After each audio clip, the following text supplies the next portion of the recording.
नमस्कार, मी आशिष शेळके तुम्हाला शिकवणार आहे की आपली जी पेन्शन येते ती कशी बघायची ऑनलाईन. तर चला मी तुम्हाला माझ्या स्क्रीनवर नेतो लॅपटॉपच्या आणि तुम्हाला दाखवतो कशी पेन्शन चेक करायची असती. तर सर्वात पहिल्यांदा तुम्हाला कोणत्याही असं क्रोम ब्राउझर वगैरे कोणतंही असेल त्यावर जायचं आहे.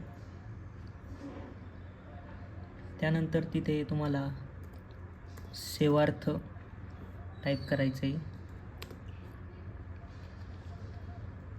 सेवार्थच्या पोर्टलला जायचं आहे. तिथे तुम्हाला डायरेक्ट असं पेज बघायला मिळेल आणि इथे कोपऱ्यामध्ये बघा, उजव्या कोपऱ्यामध्ये लॉग इनचं ऑप्शन येईल. आता जर तुम्ही नवीन पेन्शनर असाल तर तुम्हाला इथं वाचता येईल तुम्हाला की इथे युजर नेम काय टाकायचे आणि पासवर्ड काय टाकायचे. जर तुम्ही ओल्ड असाल तर तुमच्याकडे युजर आय डी आणि पासवर्ड असेलच तर तुम्ही डायरेक्ट सबमिट करून लॉग इन करू शकता. पण आता आपण बघणार आहे की नव्यानं कशी बघायची. तर मग इथं युजर नेममध्ये आपल्याला पेन्शनर असं टाकायचं आहे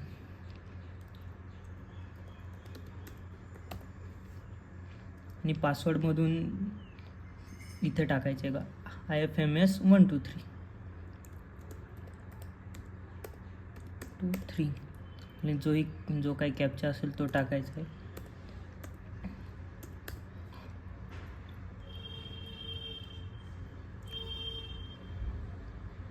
अशा पद्धतीने आपण लॉग इन होतो.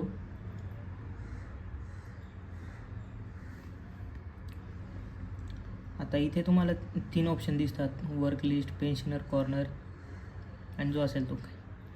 जर तुम्हाला तुमचा PPO नंबर माहीत नसेल तर तुम्ही इथून PPO नंबर माहीत करून घेऊ शकता.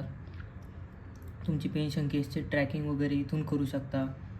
आता तुम्हाला तुमचे नवीन ID बनवायचे, पासवर्ड बनवायचे तर इथं तुम्ही इथे जाऊन क्लिक करायचं. ते डेटा फिल करून क्रिएट युजर करायचं. मी तुम्हाला असं करून दाखवतो.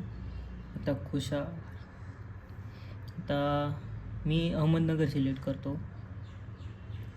इथे PPO नंबर तुम्हाला जो माहीत असेल तो टाकायचा आहे. तुमचा बँकेचं नाव टाकायचं आहे, कोणती बँक आहे तुमची सिलेक्ट करायची, बँकेची शाखा कोणती ती सिलेक्ट करायची आणि तुमचा खाते क्रमांक म्हणजे अकाउंट नंबर टाकून क्रिएट युजरवर क्लिक करायचं आणि अशा पद्धतीने तुमचं पुढे ID पासवर्ड तयार होतो.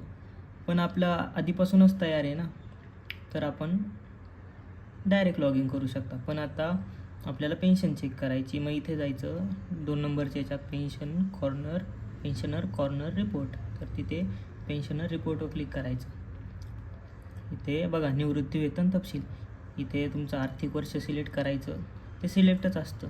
जर सिलेक्ट नसेल तर तुम्ही सिलेक्ट करू शकता तुम्हाला पाहिजे ते. आता आपल्याला तर 25-26च बघायचे. मग आपले कोशागार सिलेक्ट करायचं, कोणतंही तुमचं जे असेल, नगर, पुणे, अकोला, अमरावती, बीड जे काही असेल ते. तर मी तुम्हाला दाखवते एक नगर सिलेक्ट करून. आपले बँक निवडायची कोणती असेल ती.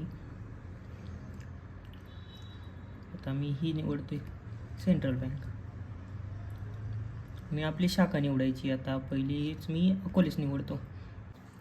इथे निवृत्ती वेतनधारकाचे नाव टाकायचे आणि ओके करायचे आणि तिथे तुमच्यासमोर एक तुमचा पूर्ण वर्षाचा जो काही डेटा असेल तो तुमच्या समोर असेल आणि अशा प्रकारे तुम्ही तुमची पेन्शन फाईल पण चेक करू शकता. इकडे जाऊन इथे जायचं वर्क लिस्टमध्ये आणि पेन्शन केस ट्रॅकिंग.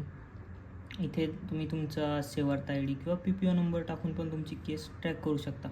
पण आपला हा होता की पेन्शन रिपोर्ट डिटेल्स. इथे तुम्ही डायरेक्ट तुमच्या बँकेचा अकाउंट नंबर टाकून पण डायरेक्ट तुमचा डेटा काय असेल तो जनरेट करू शकता. तर अशा पद्धतीने आपण पेन्शन चेक करू शकतो. व्हिडिओ आवडले असेल तर लाईक करा, सबस्क्राईब करा, शेअर नका करू आणि असं लॉग आउट करून टाकायचं की जेणेकरून परत कोणाला समजलं नाही पाहिजे. थँक्यू.